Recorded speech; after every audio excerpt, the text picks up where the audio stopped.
It's springtime, which is when I start my plants in my garden. I am adding 4 raised garden beds in this space behind me. So throughout early spring, I take almost daily trips to the local county facility to get carloads of mulch and compost for my garden. And yes, carloads. I'm filling up buckets and putting them in the back. Another load down. Yeah. Like that.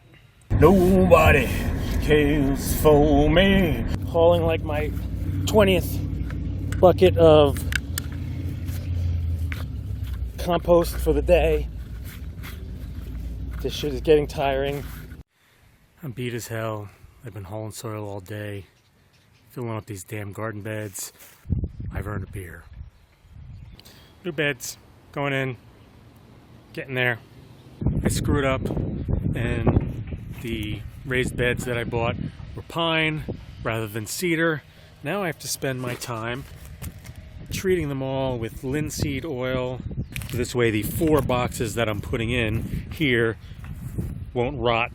That kind of sucks, but it's one of these things that you gotta do.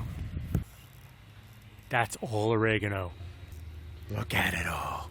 So this is one of my strawberry beds, which I'm filling in with new soil. The problem is, as you can see, over the winter, a little bit of heaving and my beds are coming apart. So now I have to dig out the corners and add some brackets on the inside to hold this bed apart. It's only been 3 years, which really sucks. They should have lasted longer.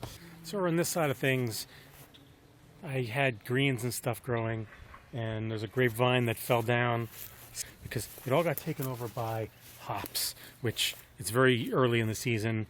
Nothing is even planted yet, and that tells you something. The fact that nothing is planted, these things are already well taller than I am. They're actually even taking over my asparagus over here. These are asparagus, which is pretty awesome. They've been here for like 5 years, and we still haven't eaten any of the actual asparagus that I'm growing. I don't know. This bed that I thought was going to be a nice little bed for greens during the summer, because it'd be nice and shaded underneath the grapevine, now has become a nightmare of just trying to control the goddamn hops. Tiki bar died. The shelves seemed like they were still pretty good. Didn't know what to do with them. Now they're holding up my Concord grapevine so that I can actually use this growing bed again. So that's nice. Reduce, reuse, recycle, bitches.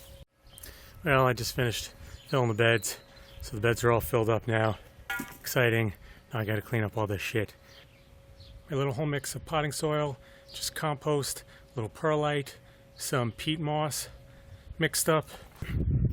So putting in the new beds has been kicking my ass this year. I bit off maybe a little more than I can chew. But fuck it. That's what it's all about, right? It's getting there. My wall of sunflowers soon. Potatoes in buckets. I got some others going in over there. Because I like to do potatoes in buckets, because bucket potatoes are best potatoes. Really late in the season, I decided to do something I've been wanting to do for years and I've been putting off. I don't know why I did. I just added 8 fruit trees to my yard. They look very modest right now, but hopefully in a couple of years they will be awesome and producing fresh fruit, which will be badass. Done. We're done-ish, as done as it's gonna get. The new beds are in. My little leaning over trellis. Got a little fig. We got some peas that'll slowly start coming up. We got some onions and squash and cucumbers and turnips and sunflowers and peppers and tomatoes, and there's carrots in there, and there's a watermelon in there, and all sorts of other stuff. And then we got these peppers, and we got tomatoes, and we got potatoes. We got all sorts of stuff, and that's not counting the old beds and the backyard garden. These back beds don't do great, and the one under the deck and the one over there and the one in the front yard. Pieces of old tiki bar become props to hold up my grapevines. So we're off to an okay start.